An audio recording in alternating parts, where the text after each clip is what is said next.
नमस्कार, मैं हूं अंकुर और आप देख रहे हैं सत्य हिंदी का दोपहर 2 बजे का न्यूज बुलेटिन। आज की शुरुआत ऐसे मामलों से जिसने छात्र आंदोलन को सुप्रीम कोर्ट तक पहुंचा दिया।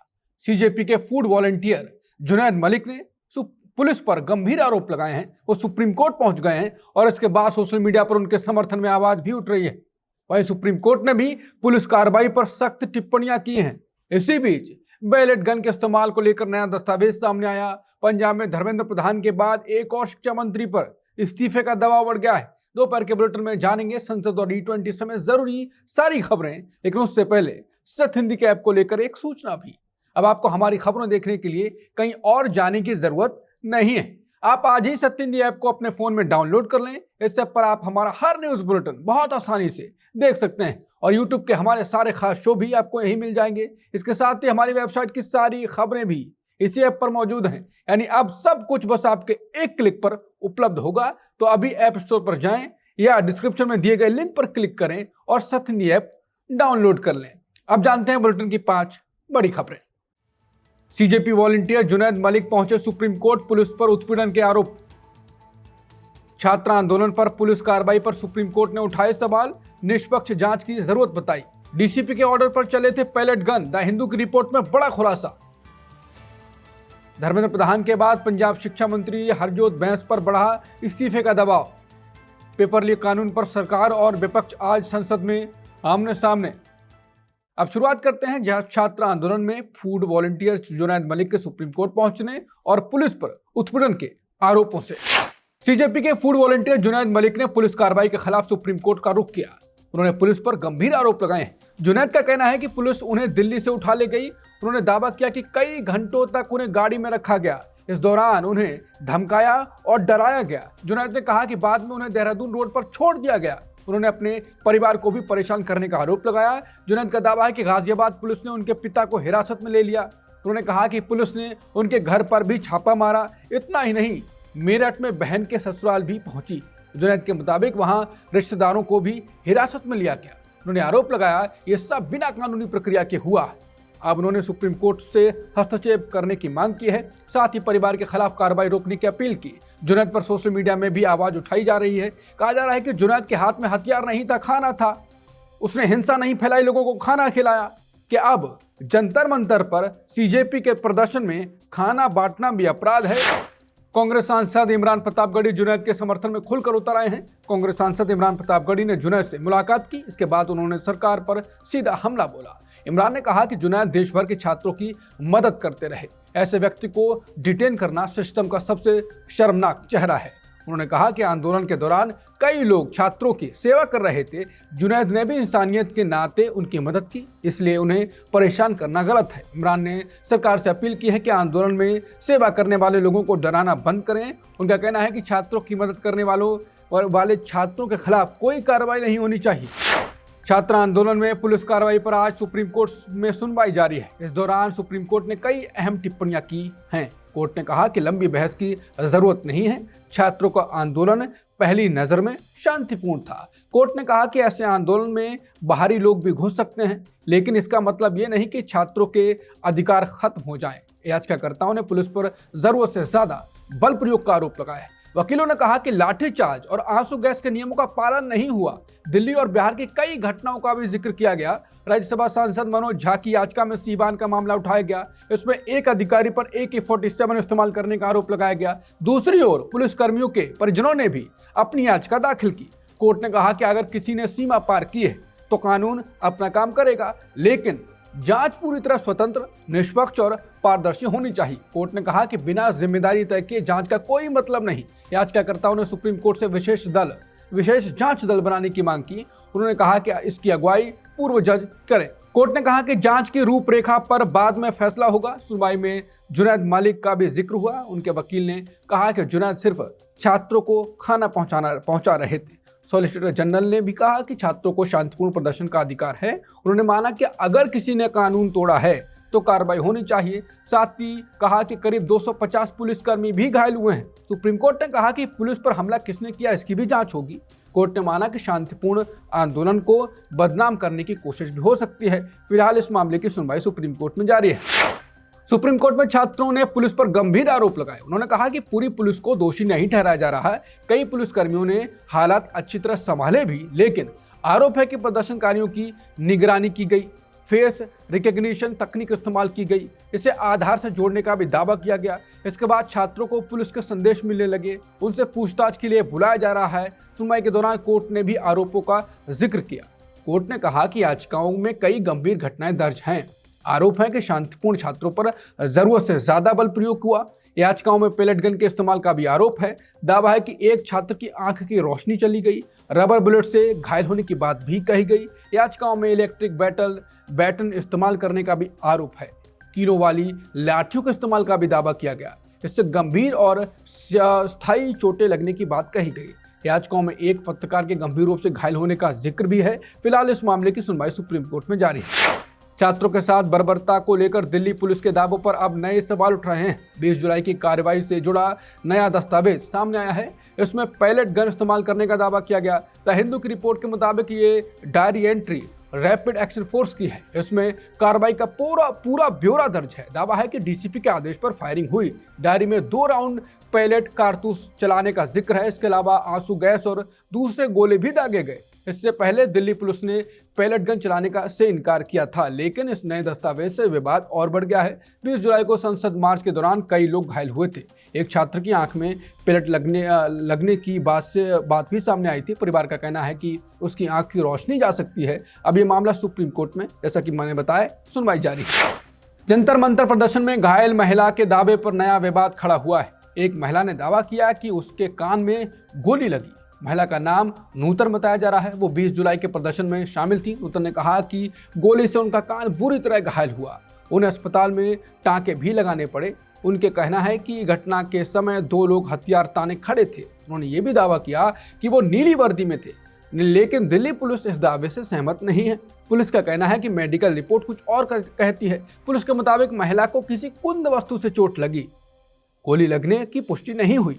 अब इस मामले में महिला और पुलिस के दावे अलग अलग हैं। ऐसे में घटना को लेकर सवाल और विवाद दोनों बढ़ गए हैं। धर्मेंद्र प्रधान के इस्तीफे के बाद अब पंजाब के शिक्षा मंत्री हरजोत सिंह बैंस पर भी दबाव बढ़ गया है। इसकी वजह जंतर मंतर पर मनीष सिसोदिया का पुराना बयान है। उन्होंने कहा था कि अगर पंजाब में पेपर लीक हुआ तो शिक्षा मंत्री को तुरंत हटा दिया जाएगा। अब कांग्रेस, बीजेपी और अकाली दल बैंस के इस्तीफे की मांग कर रहे हैं। विपक्ष का कहना है कि आप सरकार के दौरान कई परीक्षा विवाद सामने आए। इनमें हालिया फार्मेसी भर्ती परीक्षा भी शामिल है, जहां पुलिस ने नकल कराने वाले गिरोह का भंडाफोड़ किया। विपक्ष 2023 की बोर्ड परीक्षा, पीएस टेट और 2024 की भर्ती परीक्षा का भी जिक्र कर रहा है। हालांकि बैंस का कहना है कि फार्मेसी परीक्षा उनके विभाग की नहीं थी, वहां पेपर लीक नहीं सिर्फ नकल की कोशिश हुई थी। मुख्यमंत्री भगवंत मान और मनीष सिसोदिया भी यही कह रहे हैं कि पंजाब में कोई पेपर लीक नहीं हुआ, बल्कि सरकार ने हर गड़बड़ी पर तुरंत कार्रवाई की। बुलेटिन में खबरें अभी और भी हैं, आगे देखिए। मोदी का वीडियो हटाने पर मेटा बीजेपी के निशाने पर। जेएनजी छात्रों पर कंगना की आपत्तिजनक भाषा। बिहार असम का छात्रों से एफआईआर वापस लेने और छोड़ने का दावा। और E20 पर सरकार ने माना कोई आधिकारिक आकलन नहीं हुआ। पीएम मोदी के वीडियो को लेकर नया विवाद खड़ा हो गया है। फेसबुक ने कुछ समय के लिए वीडियो की पहुंच रोक दी। ये वीडियो जेएनजी के नाम पीएम मोदी का पहला संबोधन था। वीडियो में प्रधानमंत्री ने छात्र आंदोलन पर अपनी बात रखी थी। ये वीडियो 23 जुलाई को फेसबुक और इंस्टाग्राम पर डाला गया था, लेकिन 28 जुलाई की सुबह इसे भारत में सीमित कर दिया गया। विवाद बढ़ने के बाद मेटा ने सफाई दी। कंपनी ने कहा कि वीडियो गलती से हट गया था, अब उसे दोबारा बहाल कर लिया गया।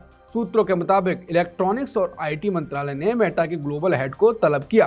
सरकार इस पूरे मामले पर जवाब चाहती है। वहीं बीजेपी नेता मेटा के खिलाफ अब माहौल बनाने में जुटे हुए हैं। बीजेपी नेता तजिंदर बग्गा ने भी मेटा पर हमला बोला। उन्होंने कहा कि फेसबुक ने सारी हदें पार कर दी। बग्गा ने सवाल उठाया कि विदेशी कंपनी को भारत के प्रधानमंत्री की पोस्ट रोकने का अधिकार किसने दिया। उन्होंने मेटा से यह भी पूछा कि उसने किसके कहने पर यह कार्रवाई की।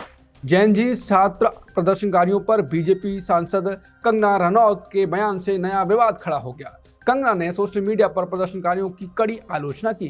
कंगना ने छात्रों की भाषा और पोस्ट पर सवाल उठाए। उन्होंने कहा कि कभी इतनी भद्दी और घटिया भाषा नहीं देखी। उन्होंने कहा कि छात्रों की इंस्टाग्राम रील्स देखकर उन्हें बहुत बुरा लगा। उनके मुताबिक छात्रों के बोलने का तरीका और भाषा बेहद खराब थी। इसके बाद कंगना ने प्रदर्शनकारियों की परवरिश पर भी सवाल उठाए।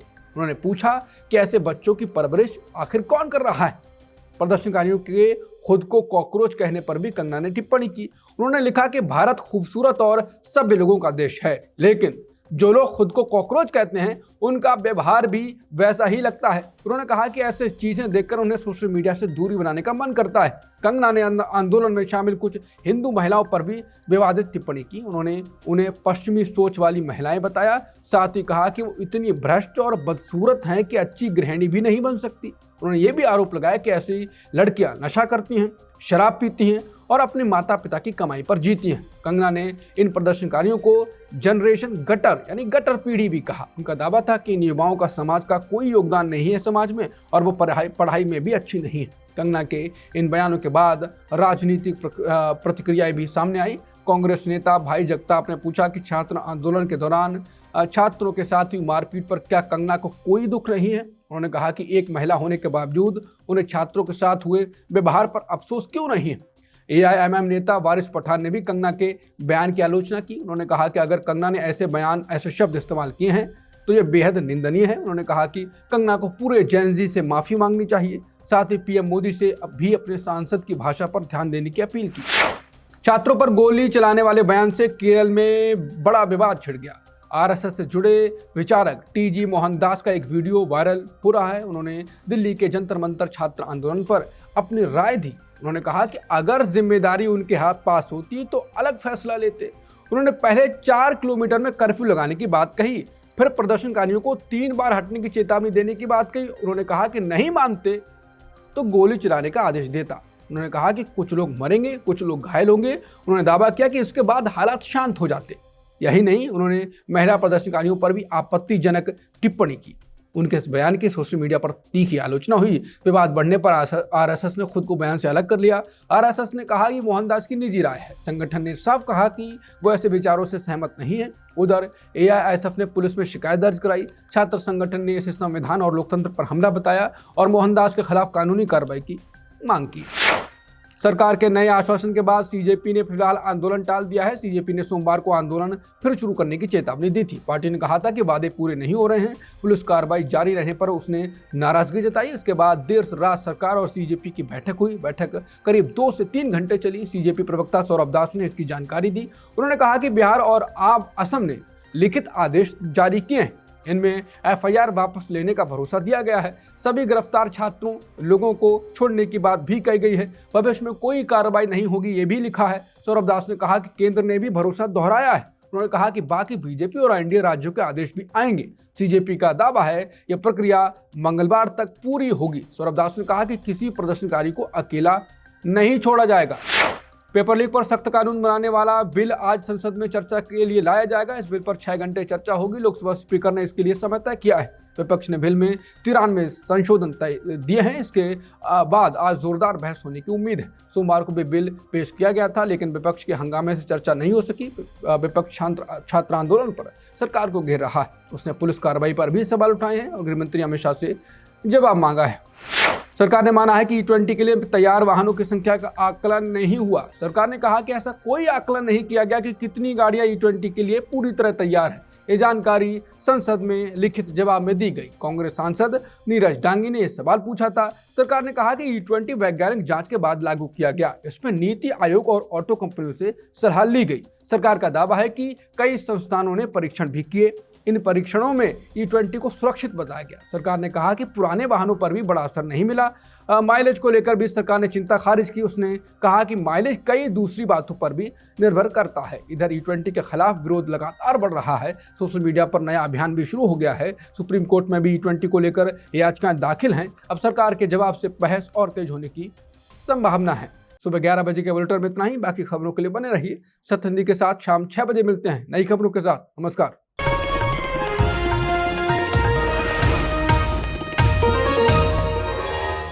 Copyright disclaimer under Section 107 of the Copyright Act 1976. Allowance is made for fair use for purposes such as criticism, comment, news reporting, scholarship, and research. Fair use is a use permitted by copyright statute that might otherwise be infringing.